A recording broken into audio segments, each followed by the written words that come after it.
Bom dia, queridos, paz seja convosco. Eu convido você a abrir a palavra de Deus para muitos de vocês, mais uma vez, porque eu já perdi as contas de quantas vezes eu li esse texto, por considerar ele muito importante e nos levar a um entendimento do que fazer quando a gente está em apuro, quando a gente está em dificuldade.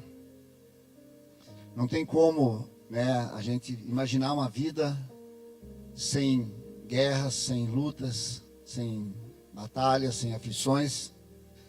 Isso já foi nos alertado pelo próprio Cristo, quando ele disse que nessa vida a gente teria aflições. Ele também disse que assim como ele superou as aflições, as lutas, nós também iríamos superar, nós também iríamos vencer. E a Bíblia nos ensina comportamentos,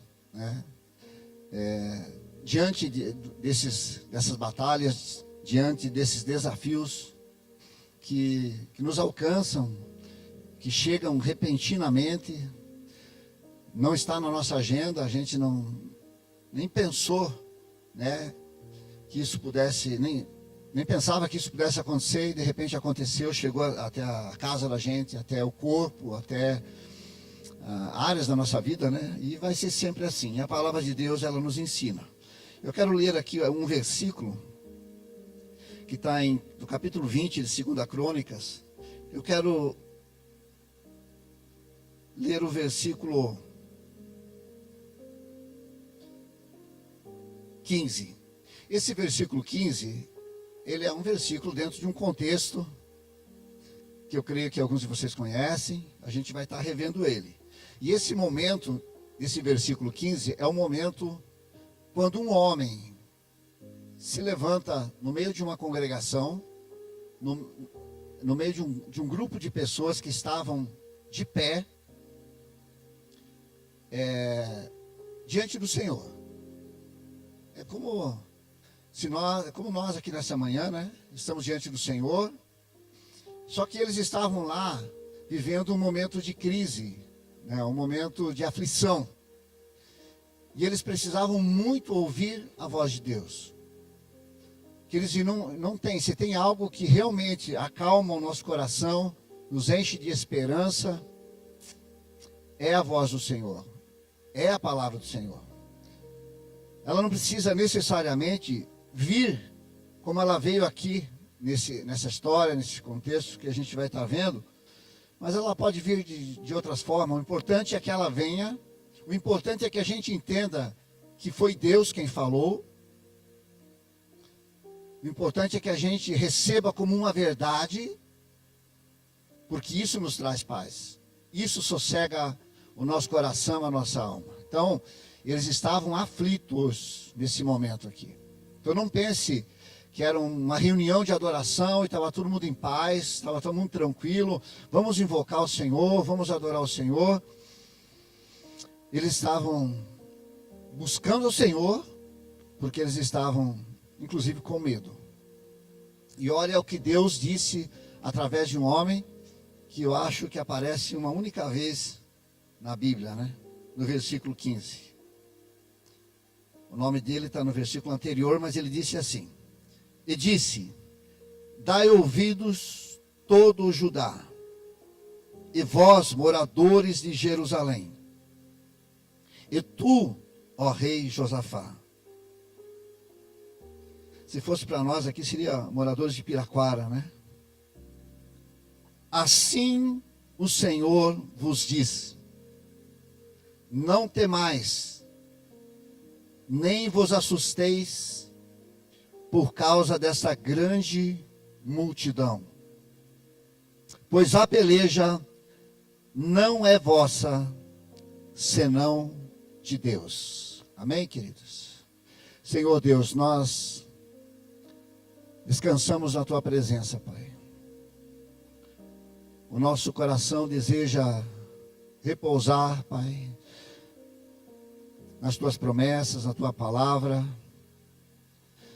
e encontrar no Senhor a força para permanecer em pé, para permanecermos em pé, para continuarmos sendo o seu povo, sua igreja, acreditando que tudo está diante dos seus olhos, inclusive o dia de amanhã, o resultado da peleja, da luta. Sabemos que o Senhor já tem esse desfecho e nós queremos descansar, Pai, no Senhor. Nos ajuda nessa manhã, através dessa palavra, da Tua palavra, que nós desejamos compartilhar com a sua igreja. Eu oro em nome de Jesus e todos digam amém.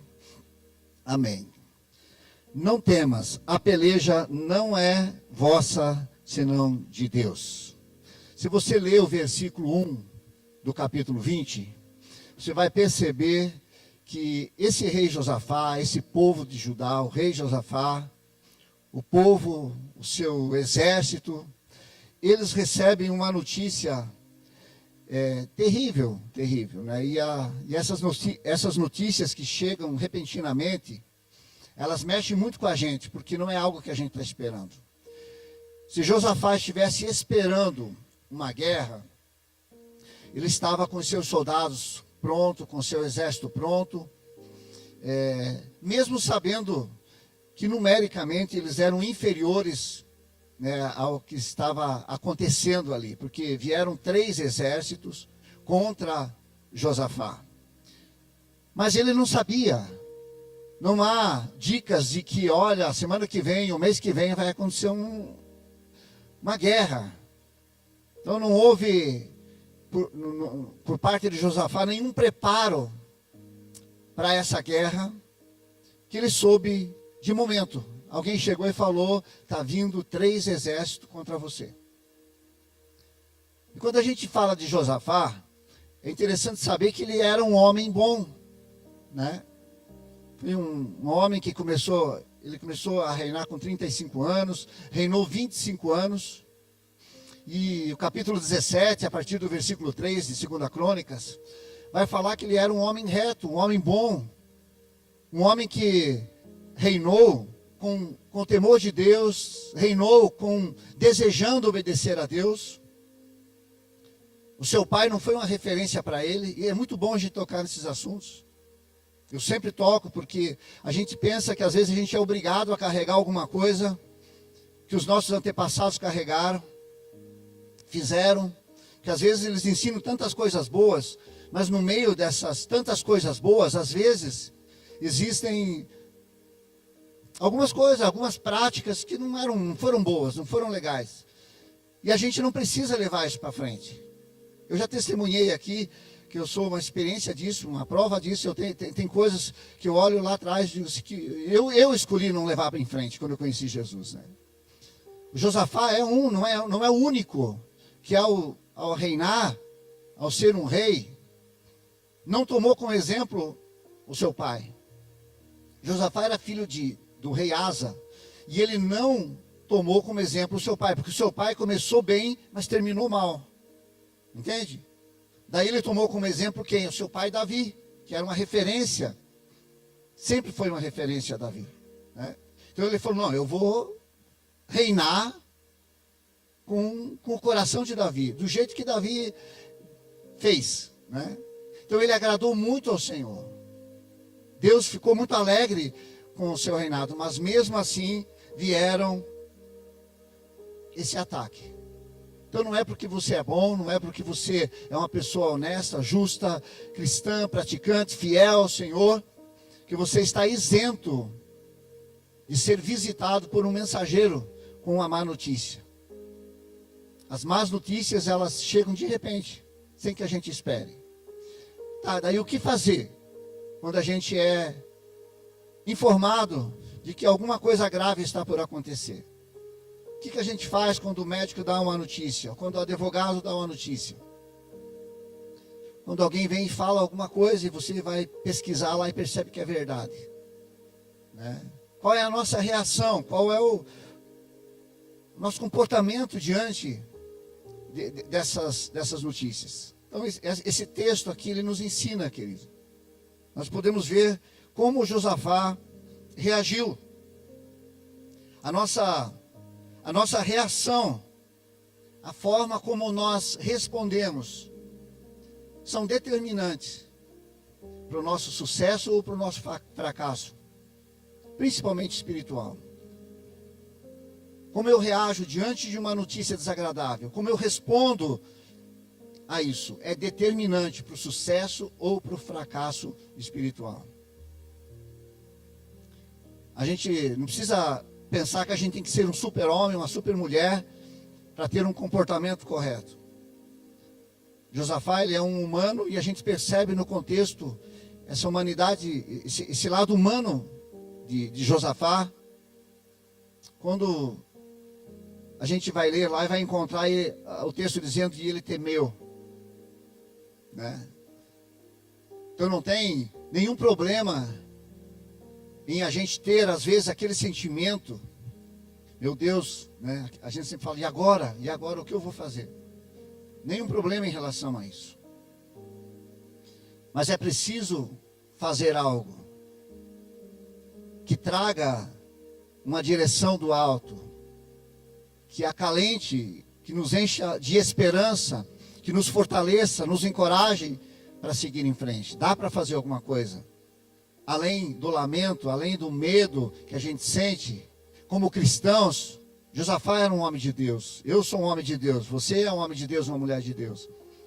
Então sempre dá, além do discurso lá de derrota, de fracasso, que às vezes a gente acaba fazendo, a gente pode, por um instante, lembrar, não, mas eu sou um crente. Eu sou um cristão. Eu sou um filho de Deus, uma filha de Deus. Eu posso fazer algo além de reclamar. Além de murmurar. E Josafá vai fazer. Uma liçãozinha básica aqui, que eu encontrei, para falar sobre esse contexto todo aqui. Queridos, quanto maior for o inimigo, né, maior, quantas pessoas já falaram isso para a gente, né? Maior vai ser a vitória. Então sempre que você passar por uma dificuldade extrema, um momento complexo, lembre-se que vai ser muito grande a vitória. Vai ser muito grande o livramento que Deus vai dar. A ação de Deus, o poder de Deus se manifestará numa proporção maior. Por quê? Porque o problema é grande, porque a luta é grande. Então a experiência que a gente acaba tendo com o Senhor, quando a gente tem que enfrentar um gigante, é muito maior do que quando a gente tem que resolver um outro probleminha, confiando em Deus também. É maior. Tenta imaginar quando Davi derrubou o gigante, né? O quanto ele não cresceu ali, o quanto ele não conheceu mais a Deus em relação ao seu poder. Com certeza, foi muito maior a experiência que ele teve derrubando aquele gigante do que com as outras vitórias que ele teve lá no campo, lá matando animais, como a gente conhece a história. Então, quanto maior for o inimigo, maior será a queda, maior será o agir de Deus, maior será a vitória na sua vida. E o inimigo, ele vem para quê, queridos? Por que espiritualmente analisando, qual é a função do inimigo? Roubar, matar e destruir. O Evangelho de João, capítulo 10, fala isso. Não tem outra coisa. Matar, roubar a tua paz, tirar, né, a alegria, te jogar para baixo, dizer que não tem muita esperança, que vai ser assim até o final, que não adianta orar, que não adianta fazer nada. Essa é a função do inimigo. E às vezes ele vem muito bem equipado para essa função aí de matar, roubar e destruir. Às vezes vem lá um demônio lá e começa a perturbar a tua vida, a tua mente. Mas às vezes pode vir 3 exércitos, né, que nem vieram 3 aqui, se você ler o contexto. 3 para atacar um. A proporção era de 3 para 1, imagine, Josafá contra 3.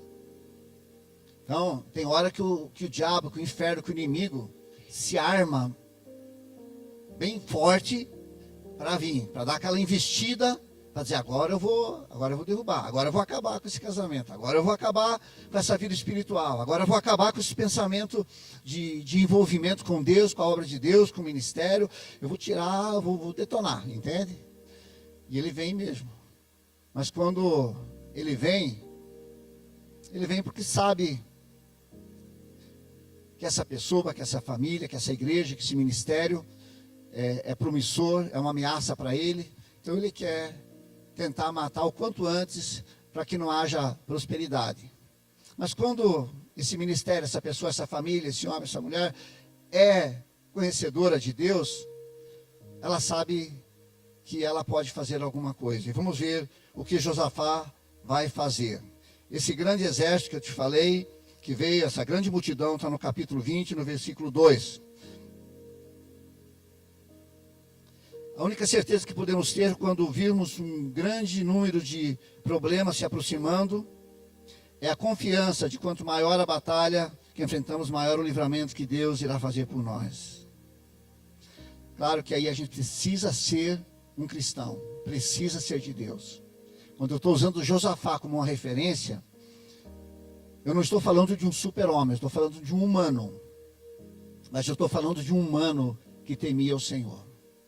De um humano que servia a Deus. De um humano que obedecia os mandamentos do Senhor e tinha prazer na lei do Senhor.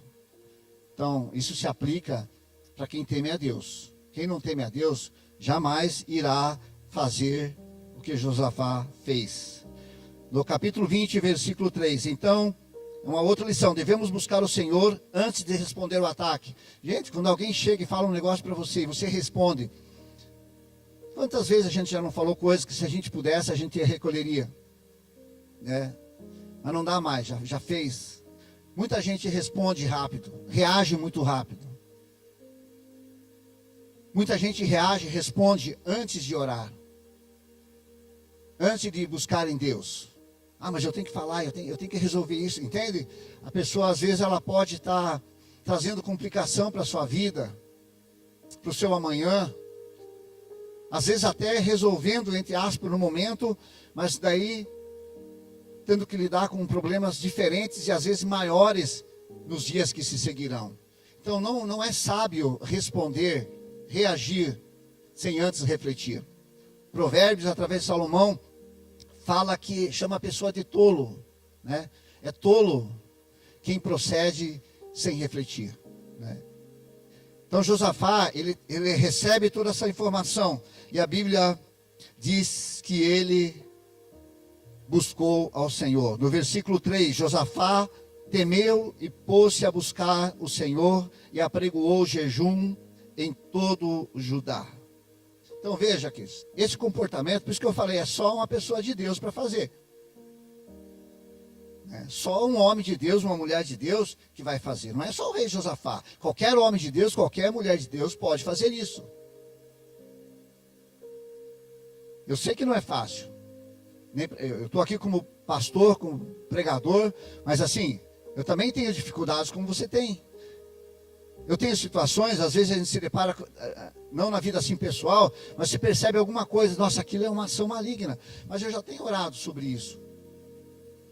Eu já tenho colocado diante de Deus em oração, isso, todos os dias. Mas isso não se resolve. Mas então, por que eu não faço um jejum com propósito? Porque vai que é uma caça de demônio, vai que é o próprio inferno ali. E Jesus alertou que tem algumas coisas que só saem com jejum e oração. Ou oração e jejum. Então Josafá tinha esse entendimento. Ele tinha esse entendimento. Então antes de preparar o seu arsenal bélico, o seu exército, que não iria resolver, né? Porque era 1 contra 3. Mas antes disso, aparece dizendo que ele ora, que ele propõe um jejum a nível coletivo. Mas você pode fazer esse jejum a nível pessoal, familiar. Às vezes você olha para um membro da sua família, você diz, nossa, mas aquela pessoa ali, ela tem alguma coisa de errado na vida dela. Não pode ser normal esse comportamento, essa atitude. Olha o que está acontecendo. E às vezes o raciocínio está correto. Não é normal mesmo. E às vezes é de ordem espiritual. Só e daí, cadê a coragem? Né? A força, o ânimo para a gente fazer, né, o que Josafá fez. Josafá propôs um jejum. E não é uma única vez na Bíblia que aparece, né, autoridades, figuras de autoridades na Bíblia, no Velho Testamento, fazendo isso. Eles sabiam do poder que tinha o jejuar em função a uma situação, a uma luta, a uma batalha, que no caso era uma guerra. E aqui ele mostra o coração humano dele, temeu Josafá. Então, ó, o temor, ele não deve deixar a gente engessado. O temor, ele é natural, porque a gente é humano.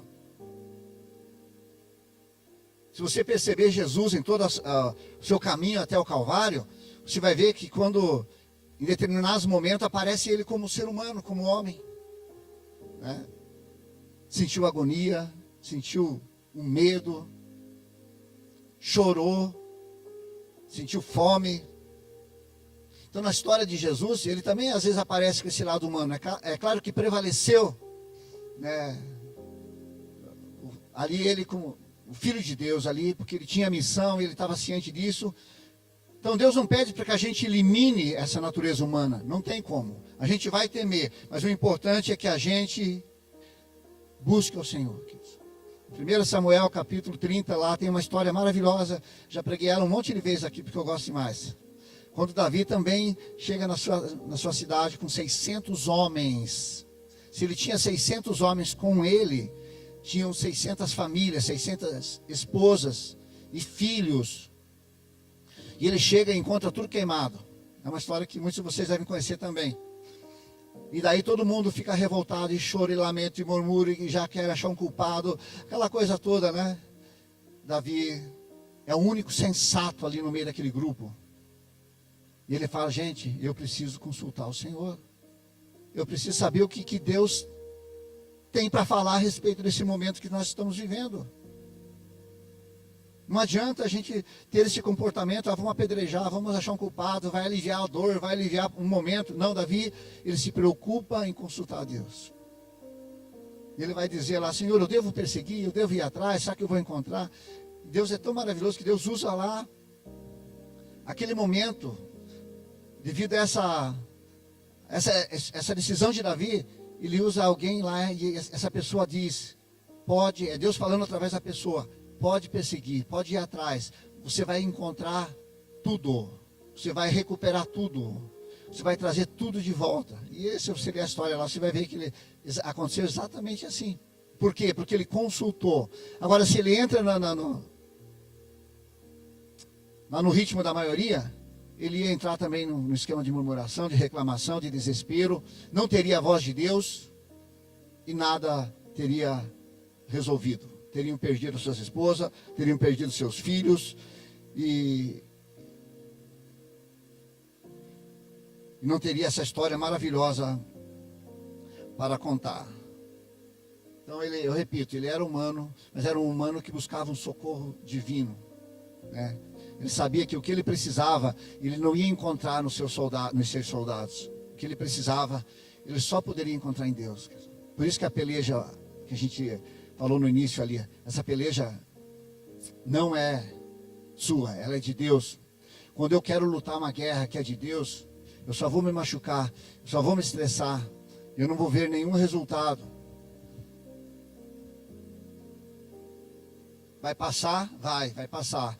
Eu vou ficar com a sequela, com as consequências. Porque eu lutei algo que eu não precisaria lutar. Então essa guerra aqui, Deus deixou muito claro para eles ali que não era deles. Entende? Tem coisas na sua vida pessoal, tem coisas na sua família, que é uma guerra interior, é uma batalha. Entende? Você quer resolver ela, você quer lutar ela. Entende? E às vezes a gente tem que ouvir a voz de Deus. E Deus pode falar a mesma coisa para a gente. Você está lutando com algo que você não vai vencer. Essa guerra não é tua. Essa guerra é minha. E aí Deus vai dar estratégia então do que fazer. Não é porque é de Deus que eu tenho que ficar deitado. mesmo sendo de Deus, a gente recebe uma direção. A gente recebe uma orientação do que fazer, né? E veja no versículo 5: e pôs-se Josafá em pé. Queridos, existem momentos que a gente tem que ficar prostrado diante de Deus, né? E existem momentos que a gente tem que sair daquela posição ali, ficar de pé. Lá no livro de Ezequiel, capítulo 2, tem um versículo que é muito conhecido: filho do homem, põe-te em pé, e eu falarei contigo. A prostração, ela é necessário, ela faz parte da vida, mas chega um momento em que a gente precisa se colocar de pé. E no capítulo 20, no versículo 5, Josafá se põe de pé. O momento de permanecermos prostrados é somente quando estamos implorando o favor do Senhor. Uma vez que adquirimos a fé e recebemos as estratégias suficientes para sair à peleja, devemos estar de pé. Deixar de lado os discursos de derrota, as queixas infundadas, as exigências de respostas como: por que Deus permitiu? Por que Deus permitiu que isso acontecesse? Por que Deus permitiu que esse inimigo viesse? Por que eu estou sentindo isso? Chega uma hora, queridos, que a gente tem que se colocar de pé, ouvir a voz de Deus, né? Porque Deus não quer que a gente fique naquela situação ali o tempo todo, né? E às vezes a gente acaba vivendo assim. Quando Josafá entendeu que era hora de centrar sua oração em Deus e não nos problemas, colocou-se de pé e proferiu uma das orações mais centradas em Deus de toda a Bíblia, Esse escritor aqui, ele coloca assim: mais centradas. Então vamos ver só 2 versículos da oração. Vamos ver o versículo 6, onde ele começa. Ele diz assim: ah, Senhor, Deus de nossos pais, porventura não és tu Deus nos céus? Pois tu és dominador sobre todos os reinos das gentes, e na tua mão há força e poder, e não há quem te possa resistir. Ele conhecia Deus, queridos.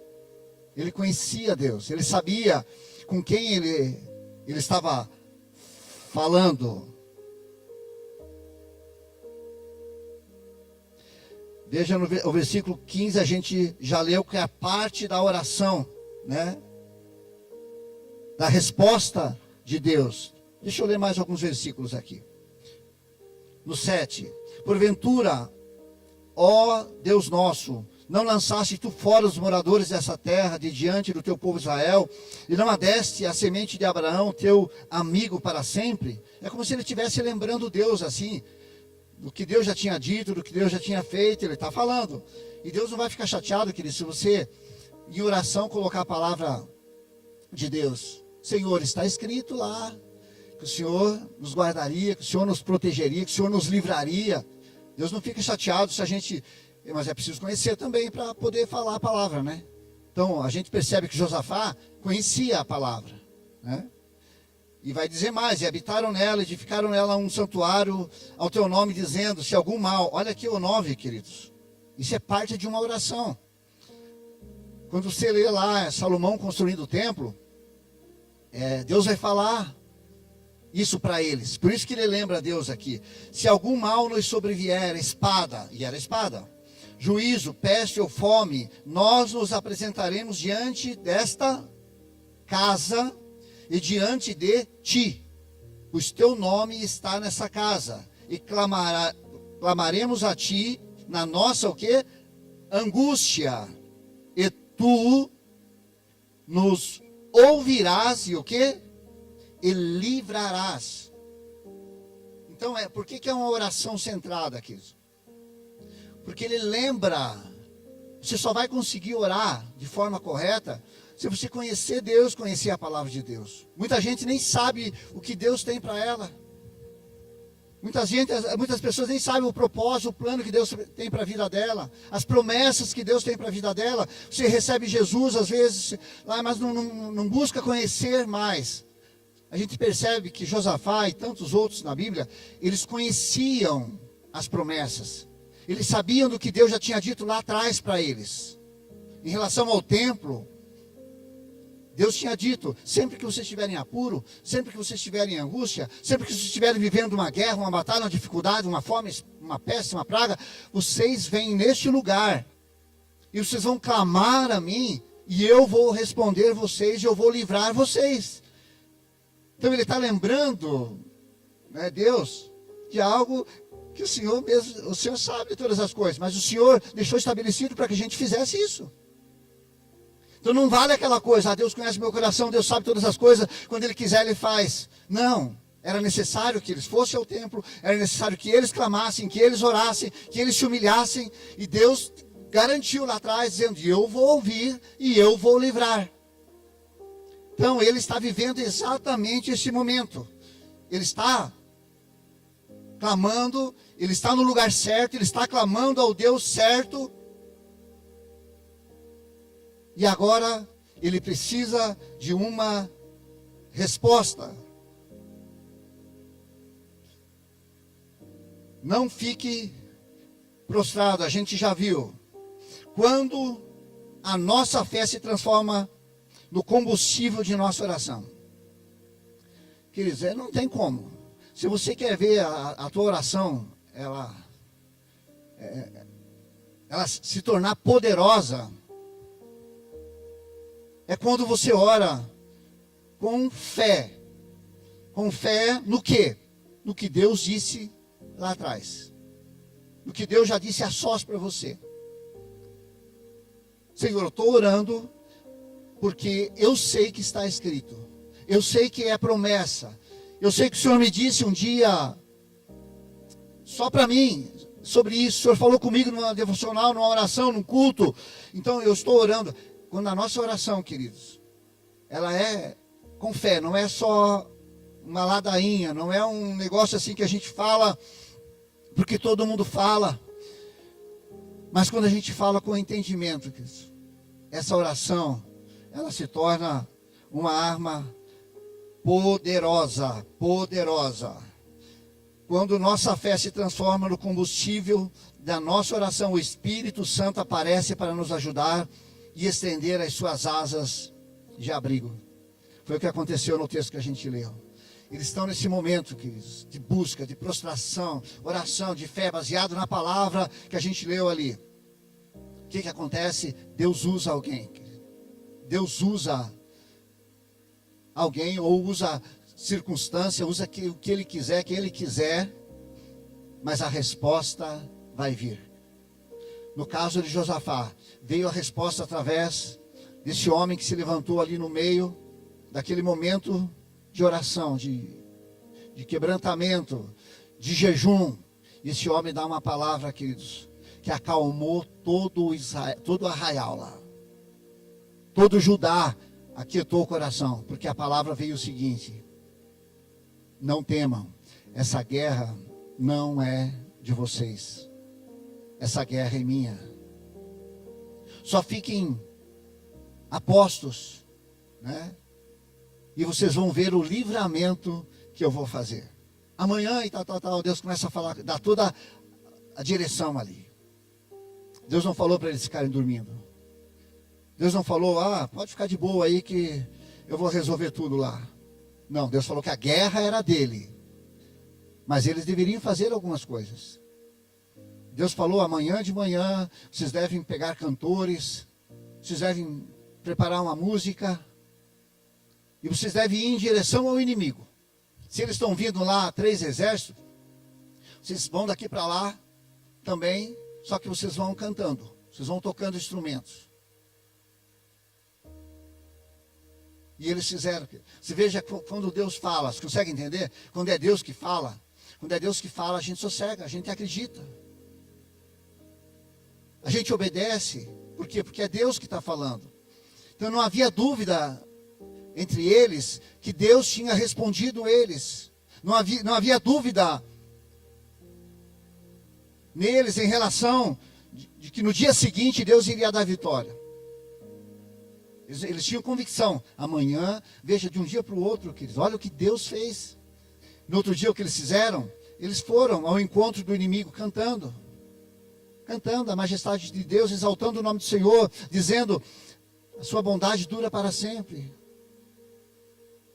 E enquanto eles estão indo nessa obediência, nessa ação insignificante ao olho humano, Deus começa a agir, porque a guerra era de Deus. Deus começa a colocar os 3 exércitos, um contra o outro lá. E a história vai dizer que todos foram eliminados, entre eles mesmos lá. Eles se autodestruíram.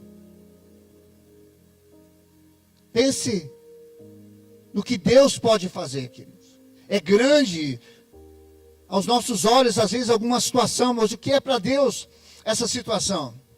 O que é para Deus essa batalha, essa guerra que você está vivendo, já viveu ou poderá viver? Não é nada para Deus. Não é nada para Deus, querido. Mas não deixemos de ser cristãos genuínos, verdadeiros, que confiemos na palavra de Deus, que tenhamos esses procedimentos tão básicos, falado em toda a reunião, em todo culto, de orar, de buscar ao Senhor, de jejuar, de clamar a Deus. E acima de tudo, querido, de ouvir, porque também se eu oro e não ouço, eu não vou seguir a direção que Deus vai dar. Porque se eles não levantassem no outro dia e não fossem tocando instrumento, cantando, provavelmente Deus não faria o que fez. Então sempre vai haver assim um envolvimento nosso no que Deus vai fazer, no que só Ele pode fazer. Vai haver um envolvimento nosso. E se você for ler toda a história, queridos, você vai encontrar eles tomando posse, inclusive, do ouro e da riqueza desses 3 exércitos. Pegar muito gado, ouro, roupa, tudo aquilo que era de valor na época, ficou para ajudar como despojo. Quem fez isso? Deus. E não é uma única vez na Bíblia. Existem outros textos que falam dessa questão do povo de Deus ficar com o despojo do inimigo. Às vezes o ouro que você precisa, a riqueza, em todos os aspectos que você precisa, às vezes está lá com o inimigo. E você, ao vencê-lo, tomará posse. É isso que acontecia nas guerras lá. E para finalizar, queridos, a importância da adoração como arma de guerra. Porque é isso que a gente percebe, quando a gente fala eles saindo, tocando e cantando, e Deus fazendo a coisa acontecer. Eu sei que existe uma recomendação, né? Está alguém triste, ore. Está alguém alegre, cante. Mas é possível cantar também quando a gente está triste. É possível cantar um hino de vitória em meio à guerra. E foi o que eles fizeram. Eles cantaram a bondade do Senhor, a misericórdia do Senhor, vivendo um momento de turbulência, e em seguida eles viram o livramento do Senhor. E o final dessa história vai dizer que eles voltam para Jerusalém com tamborins, harpas, aqueles instrumentos da época lá. E tem muita celebração em Jerusalém. O retorno, imagine, com o despojo do inimigo. E a festa agora continua em Jerusalém, já sem nenhuma ameaça mais de guerra, agora com o inimigo derrotado. Você entende? E eu quero orar nesse momento, acreditando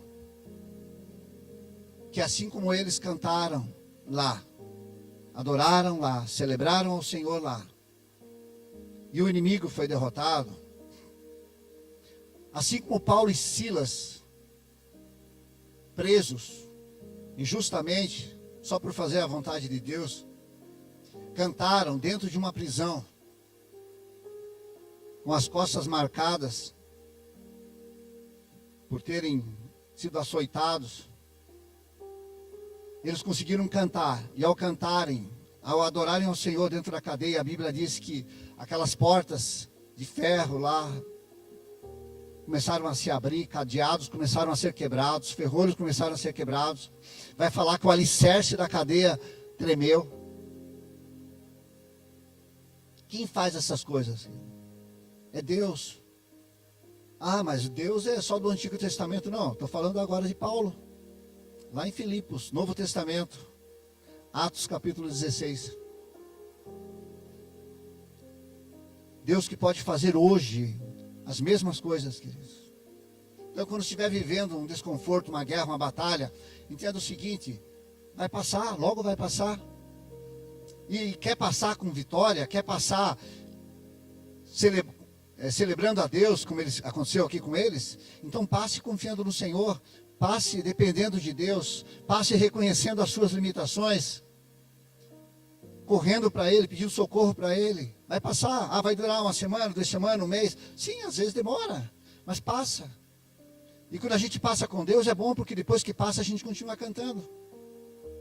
Quando a gente passa sem Deus, a gente vai olhar para trás e dizer: a guerra passou, mas olha, eu estou todo machucado, estou todo ferido, estou todo angustiado, estou com um sentimento de perda, de derrotas. Tudo passa, mas é melhor passar de forma correta, podendo continuar cantando depois, celebrando depois, porque Deus deu a vitória. Amém, queridos? Queria que vocês se colocassem em pé um instante. Queria que os meninos que estavam aqui tocando viessem aqui um instante. Nós vamos fazer, para finalizar o culto, queridos, um momentinho de adoração ao Senhor. Qual que é o propósito? O propósito é que cadeias sejam quebradas. Né? Que tudo aquilo que é de ordem maligna seja destruído. Você pode fazer isso em favor do ministério, da igreja. Você pode, de repente, focar algo na sua vida pessoal, na sua família. Você pode lembrar de alguém que está, às vezes, preso por uma força estranha. Lembra que a gente falou que às vezes a gente olha para alguém e percebe: meu Deus. Ou às vezes a gente olha para a gente mesmo, né? Tem alguma coisa estranha, eu não estou normal, né? Que nesse momento a gente possa ter uma experiência de quebra de cadeias, sabe? Imagine Paulo e Silas, aquela experiência lá, queridos. A gente está falando dela aqui, ó. Sempre vão lembrar disso. Literalmente, o alicerce tremeu de uma cadeia. Mas o que fizeram de tão especial, de tão sobrenatural? Adoraram ao Senhor, em meio à dor, em meio ao sofrimento. Cadeias podem ser quebradas adorando ao Senhor. E foi a recomendação que Deus deu para Josafá. Saiam amanhã com os cantores. Comecem a cantar sobre a fidelidade.